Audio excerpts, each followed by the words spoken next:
Dans cette vidéo, nous allons apprendre à dessiner la structure de Lewis de molécules organiques simples avec des liaisons covalentes simples. Nous allons commencer avec le méthane de formule CH4.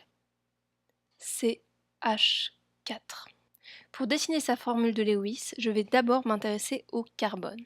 J'ai besoin de savoir combien il possède d'électrons de valence, qui sont les électrons de sa dernière couche électronique, ceux qui interviennent dans les liaisons chimiques. Je regarde donc où se situe le carbone dans mon tableau périodique et je vois que le carbone se situe dans le groupe 4, ce qui signifie que le carbone possède 4 électrons de valence que je dessine ainsi autour de lui. Ensuite, les hydrogènes. L'hydrogène se situe dans le premier groupe du tableau périodique. Il possède donc un seul électron de valence.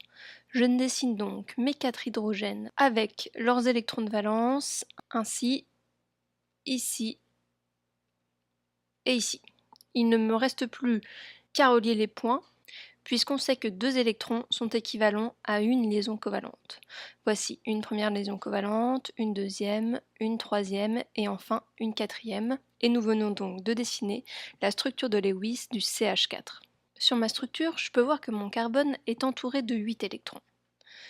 2, 4, 6 et 8. Et le fait que le carbone soit entouré de 8 électrons le rend très stable. Pourquoi ? Eh bien, si je regarde mon tableau périodique, je peux voir que le carbone se situe dans la deuxième période du tableau, dans la deuxième ligne. Aussi, si je compte les électrons, 1, 2, 3, 4, donc 4 c'est le nombre d'électrons de valence du carbone, et si je continue jusqu'au bout de la ligne, 5, 6, 7, 8, je vois qu'avec 8 électrons, le carbone se retrouve dans la même configuration électronique que le néon, qui est un gaz rare, et ceci le rend très stable car toutes ses orbitales électroniques sont pleines. 8 électrons, c'est donc le nombre maximal d'électrons autour du carbone. Le carbone suit en fait ce qu'on appelle la règle de l'octet.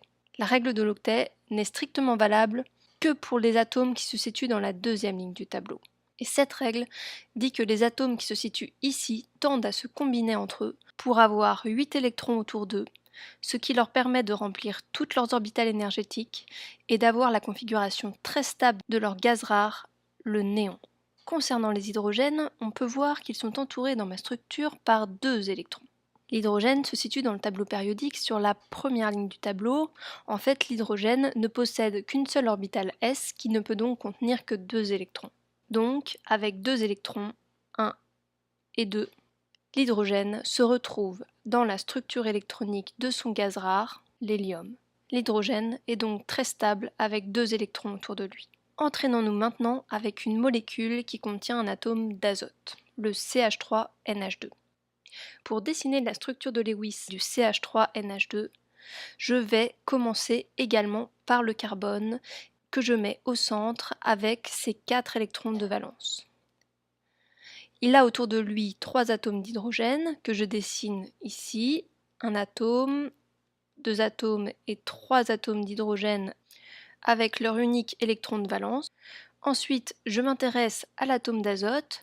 Je vais dans mon tableau périodique et je vois que celui-ci se situe dans le groupe 5. Il a donc 5 électrons de valence autour de lui. Je les dessine donc ici avec ces 5 électrons, 1, 2, 3, 4 et 5. Il me reste à passer 2 hydrogènes que je mets ici et ici. Je connecte les points pour obtenir les liaisons covalentes. Et voilà la structure de Lewis du CH3NH2.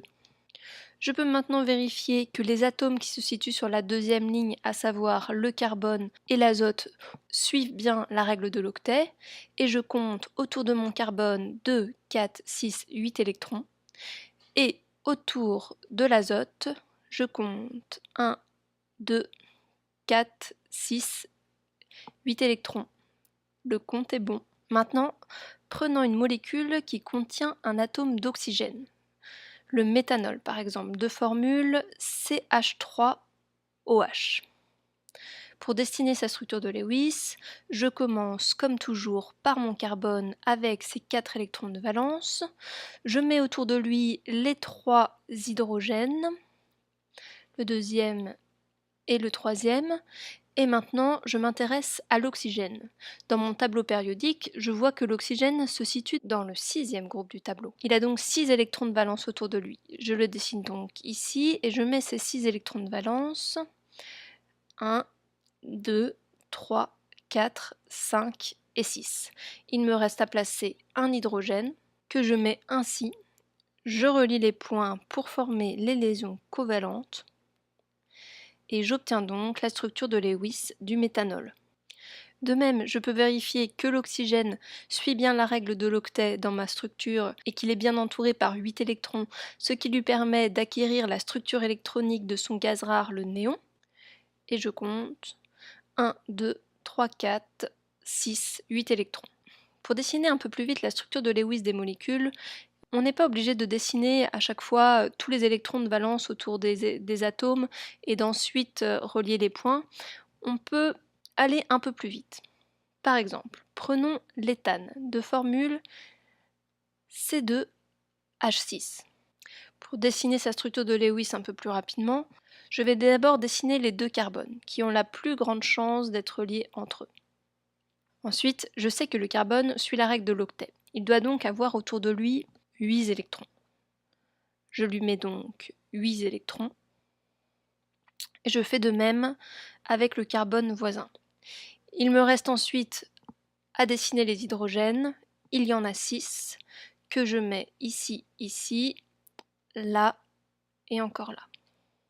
J'ai donc dessiné la structure de Lewis de l'éthane. Pour vérifier ma structure, je peux déjà vérifier que les carbones suivent bien la règle de l'octet et possèdent bien leurs 8 électrons autour d'eux, ce qui est le cas ici. Et ensuite, je peux vérifier que ma structure possède bien le nombre correct d'électrons de valence. Pour cela, je regarde ma formule moléculaire. Je sais que le carbone possède 4 électrons de valence. Comme il y en a 2, cela fait 8. Et pour les hydrogènes, je sais qu'ils possèdent chacun un électron de valence. Ils sont 6. Je note donc 6, soit au total 14 électrons de valence. Maintenant, je compte sur ma structure. J'ai 2, 4, 6, 8, 10, 12 et 14 électrons de valence. J'ai donc toutes les chances que ma structure soit correcte.